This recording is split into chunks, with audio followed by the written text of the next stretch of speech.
Siyempre, di ba, ang husband.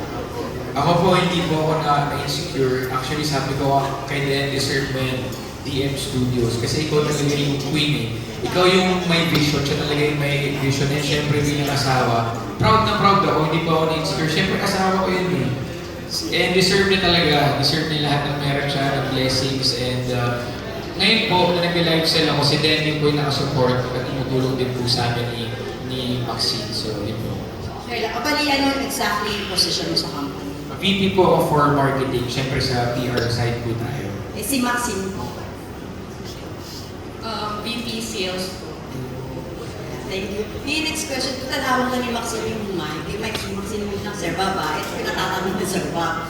Kasi di ba, between ka, ngayon, medyo na iba lang, ano? Kasi yung meron daw ngayon, open na lang yung, may intention ka pa ba na ipagpatuloy ang pagsali sa mga beauty contest? Kasi in-open na lang nila ngayon eh. Ay, talaga. Pasado pa ko ng tula. No, well, right now po kasi, I wanna be honest, okay lang naman, but for now po kasi sobrang focus ako sa family, and now na lumalaki na si Zeke, yung anak ko, he's 19 months na po, and hindi na siya babalik sa ganong ka-cute. So, gusto ko po sana mag-focus.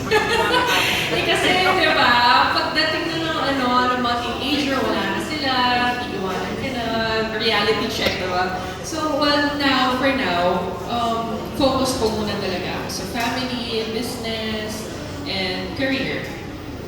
Nag-i-invite ka rin ng mga beauty queens na mag-live sell sa company mo. Yes, why not po? I'm about to ask them po if open sila with that. Kasi, yeah, like si Ara, si Nicole, ayan, sila MJ.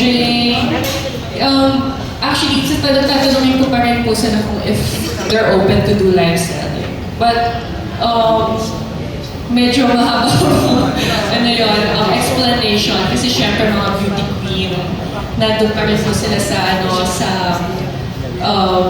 sa era nila.